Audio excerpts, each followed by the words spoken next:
Let me ask if there are any questions. Yes.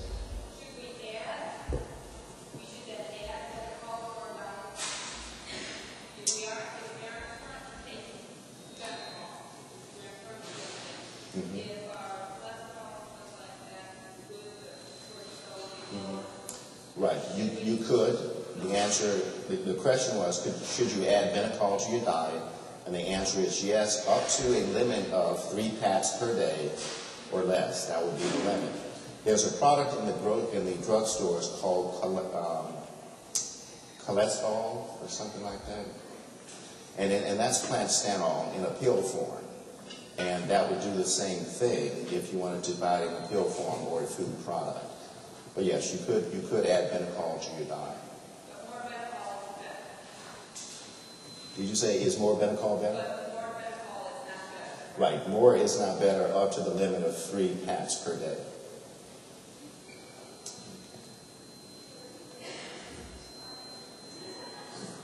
Yes. Yes. Okay. 2 statements on catfish. 1, most of the catfish that you get, well, all of the catfish you get in a restaurant is farm raised. All of the catfish that you get in a fish market is farm raised. In those catfish ponds in Mississippi, they put spotlights, street lights around the catfish pond, and they turn them on at night. So they constantly feed the catfish. So they're eating day and night because fish do not normally eat after sundown. So restaurant and fish market catfish is very high in fat. Second part of that is if you know a fisherman who catches river cat or channel cat, that catfish has to swim to find its food. It is more than likely going to be lean. But you can do the experiment. Take the catfish fillet, put in just a small bit of it, put it in a skillet, turn the heat on, no grease comes out, it's fine to eat. That brings up there are 3 other Louisiana fish that should be limited, and that's goofish, garfish, and buffalo, in addition to farm-raised catfish. All of the other fish are fine. Redfish is fine, red snapper, grouper, speckled trout, rainbow trout, amberjack, lemonfish, black drum, orange roughy. We get lots of fresh fish in Louisiana. So the ones that are oily, catfish, bluefish, garfish, buffalo.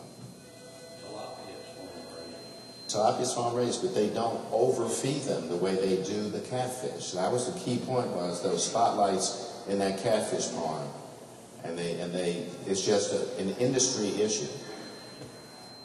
They overfeed the catfish 24 hours. They don't do that to the tilapia. So if you put tilapia in a skillet and turn the heat on, you would not see oil come out. But that, yes, tilapia is farm raised. It's a Mexican fish that they brought up here. But it's acceptable. So all of you going to go home and throw away all the oil in your pantry and refrigerator? No? Here's a quick. Okay. The question is, what do you do if you go to a restaurant? And first thing is, you should go to an a la carte restaurant. That is, you get a menu and you order a particular dish, and they prepare it especially for you, where it was not prepared in a buffet style hours before you got there. You should ask the server to leave all sauces off of the food, because most of the oil is going to come from that sauce. Or, if you wish, ask them to put the sauce on the side. In Louisiana, if you ask for it to be grilled, you are still eating a fairly high-fat dish, because they're going to have lots of oil on the grill before they put the item on, whether it's fish or chicken, and they're going to put that same oil on the fish or chicken, whatever they're grilling, before they put it on the grill. And I see some smiling in the office, so I must be telling the truth on that. So if you get it grilled, when I get something grilled at a restaurant, I will ask them, do not put any oil on the fish before you grill it, and try to put it on a part of the grill where there's not a lot of oil. Tell the chef, even if it looks dry to him, it's okay with me, because they take great pride in the presentation of the dish. I've never seen it come out of the kitchen looking dry. but it doesn't have the oil. They do a good job with it, is what I'm trying to say, even if all the other oils aren't there. So just ask them to hold the sauces or put it on the side. The salt is going to be there because restaurants, if you know how they work, they're going to salt the vegetables, and it's going to sit in salted water in the course of the afternoon before that evening meal. So salt-wise, you're not going to be able to modify that as much as you could the oils. I have a question, Kraft. Yes. You gave the example of a patient that you had done bypass surgery, that had bypass surgery done, and you Yes. saw the significant changes with the diet changes.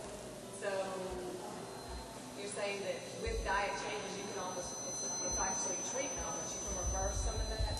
Yes, the question is about the patient that I mentioned whose blockages decreased over time with good dietary management and good cholesterol control, and as to whether or not you can do that on a regular basis. And the answer is yes. So it's not just prevention, it's actually treatment, right? The prevention as well as treatment, correct.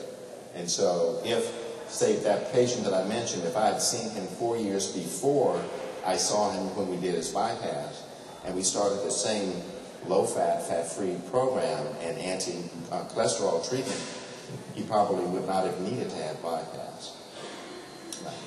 I term it medical angioplasty. I don't tell one of my partners that's here today. He's never heard me mention that term, medical angioplasty, but that's the way I think of it. That is, the medical things that we can do to prevent the artery from blocking up. Now, true angioplasty is mechanical. We have balloons and stents and rotablades and all that. But yes, we can decrease the amount of plaque in the arteries, whether it's in the head, the heart, the kidneys, or legs, by limiting the intake of fats and controlling your cholesterol numbers to a very, very good level. Since I brought that up, that's not on the dietary side, but it's on the prevention side. A total cholesterol for a non-diabetic should be 150. For a diabetic, it's 10 points less. The LDL for prevention for non-diabetics should be 80 or less, and for diabetics, 70 or less. Now, those numbers are going to go down over time, too, because we have some research that tells us that if we push the LDL down to 55, that we can do even more prevention of cardiovascular disease, not 100%. And that's what prompts us to look to see, well, what can we do so that no one has the cardiovascular disease that we treat every day. Even with our best efforts, we can decrease cardiovascular risk, heart attack, stroke, by 47%. And there are many studies that have that number. So decreasing heart attack by 47%, to us, that sounds great. But the flip side of that is there's a 53% residual risk. So we decrease it 47%, but it's a 100% scale.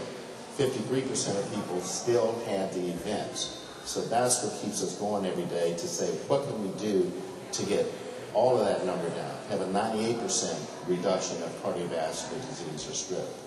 So all of the details that we mentioned are very important.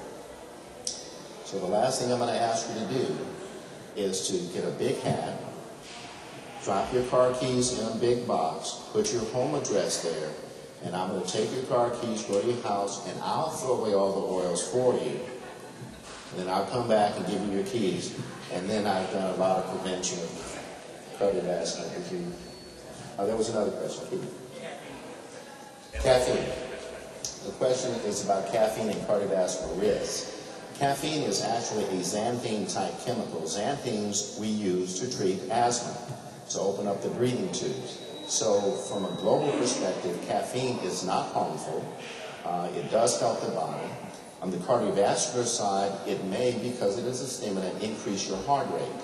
If it does not do that, then you're okay. The other part of caffeine is that it can increase the stomach acid production.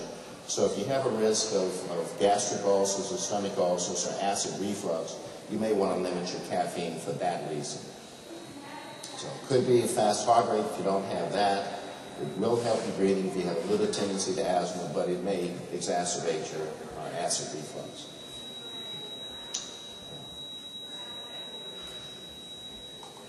So thank you very much for your attention.